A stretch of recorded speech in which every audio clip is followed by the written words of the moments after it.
दरअसल इंदौर शहर में 19 से 21 जुलाई तक G20 देशों की श्रम और रोजगार मंत्रियों की समूह बैठक होनी है। इसमें विभिन्न देशों के प्रतिनिधि और मंत्री भाग लेंगे। मंत्री स्तरीय समूह के सम्मेलन में श्रम और रोजगार को लेकर चर्चा होगी, जिसमें 165 डेलीगेट्स इंदौर पहुंच रहे हैं, जिसमें विभिन्न देशों के 24 मिनिस्टर रहेंगे। समिट के दौरान आगंतुकों को मध्य प्रदेश की संस्कृति, वाइल्ड लाइफ, खान पान और ऐतिहासिक विरासत से भी रूबरू कराया जाएगा। साथ ही मेहमानों का स्वागत पारंपरिक अंदाज में होगा और उन्हें शहर और आसपास के पुरातत्व महत्व की इमारतों को दिखाने भी ले जाया जाएगा। वहीं 19 को मांडू का भ्रमण कराने ले जाया जाएगा और 20 और 21 जुलाई को इंदौर का प्रतिष्ठित फूड मार्केट 56 दुकान पर ले जाया जाएगा, जहां 56 के खान पान से भी रूबरू कराया जाएगा। साथ ही 22 जुलाई को हेरिटेज वॉक रहेगी, जो कृष्णपुरा छतरी और राजवाड़ा तक रहेगी, जिसमें सभी डेलीगेट्स शामिल होंगे। इसमें हमने 3 विषय आइडेंटिफाई किए हैं। एक है स्किल गैप मैपिंग, जो कि G20 देशों के द्वारा ILO और OECD को कहा जा रहा है कि वो ऐसा एक स्किल गैप एनालिसिस करें और उसका मैपिंग करें, जो कि सभी देशों के लिए उपयुक्त होगा और उनके काम में आएगा। पहला ये। दूसरा ये है गिग एंड प्लेटफॉर्म इकोनॉमी सभी देशों में बढ़ रहा है। Gig and platform is becoming a major issue and a major job creator in all countries. लेकिन उनका लीगल स्टेटस जो है, उसकी वजह से काफ़ी सारे सोशल सिक्योरिटी बेनिफिट्स उनको नहीं दिए जा सकते हैं अलग अलग देशों में। भारत ने इसमें पहल की है।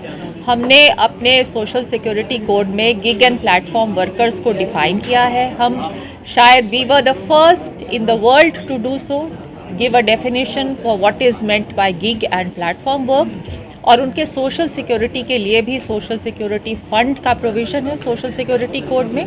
तो इसको आगे ले जाते हुए G20 देशों में किस प्रकार से हम गिग एंड प्लेटफॉर्म वर्कर्स को सोशल सिक्योरिटी दे सकते हैं, ये हमारा दूसरा विषय है। तीसरा विषय है sustainable financing of social security. बहुत सारे देशों में कॉन्ट्रीब्यूटरी फंडिंग होती है, बहुत सारे देशों में कंट्रीब्यूशन भी होता है और बजटरी सपोर्ट भी होता है। भारत के केस में आप देखेंगे कि बजटरी सपोर्ट से बहुत सारे स्कीम्स हैं हमारे, जिसके द्वारा हम सोशल सिक्योरिटी देते हैं अपने लोगों को, जैसे कि राशन कार्ड हुआ, घर हुए, फ्री हाउसिंग हुई, उज्ज्वला योजना है, PMJ है। ऐसी बहुत सारी चीज़ें हैं जो सोशल सिक्योरिटी हम देते हैं। तो कैसे G20 जो विकसित देश हैं उन सब में किस प्रकार से सोशल सिक्योरिटी सस्टेनेबल बनी रहे, इवन विद कंट्रीब्यूशन और टैक्स फाइनेंसिंग, ये हमारा तीसरा मुद्दा है।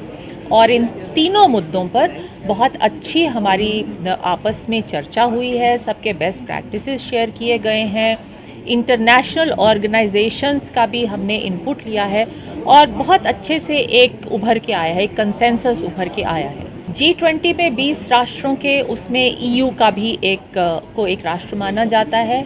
9 इनवाइटेड कंट्रीज़ हैं जिनको आमंत्रण दिया गया है। उसके अतिरिक्त इंटरनेशनल लेबर ऑर्गेनाइजेशंस हैं। तो जिस प्रकार ILO के DG आ रहे हैं, उसी प्रकार इंटरनेशनल सोशल सिक्योरिटी एसोसिएशन है, उसके DG आ रहे हैं। वर्ल्ड बैंक के हायर लेवल ऑफिसर्स आ रहे हैं, OECD के हायर लेवल ऑफिसर्स आ रहे हैं। उसके अतिरिक्त सभी राज्यों के मंत्रीगण आएंगे। Either ministers or vice ministers will be coming from all the countries. हमारे देश के लिए हमारे मंत्री जी, माननीय मंत्री महोदय आएंगे, who will be chairing the Labour and Employment Ministers meeting. और वो आरंभ होगी एक इंट्रोडक्टरी सेशन, जिसमें कि लेबर 20 और बिजनेस 20 का जॉइंट स्टेटमेंट पढ़ा जाएगा। इंटरनेशनल ऑर्गेनाइजेशन ऑफ एम्प्लॉयर्स के भी वहाँ रिप्रेजेंटेटिव रहेंगे और एक कल्चरल प्रोग्राम होगा। और अगले दिन हमारा सब्सटैंटिव सेशन यहीं पे होगा 21 तारीख को। और हम आशा करते हैं कि उस दिन हमारी सारी जो आउटकम्स हैं या जो भी हमने डेलिब्रेट किया है उस पर एक फाइनलिटी आ जाएगी, हम फाइनलाइज करेंगे। हमारे बहुत कम इश्यूज़ हैं जो कि रह गए हैं। We have mostly agreed. कुछ चीज़ें रह गई हैं जो कि ट्रेडिशनली ब्रैकेट्स में डल जाती हैं जब वो एग्री नहीं होती। तो जो ब्रैकेटेड इश्यूज़ हैं वो हम कल डिस्कस करेंगे और उनको फाइनलाइज करेंगे। Thank you.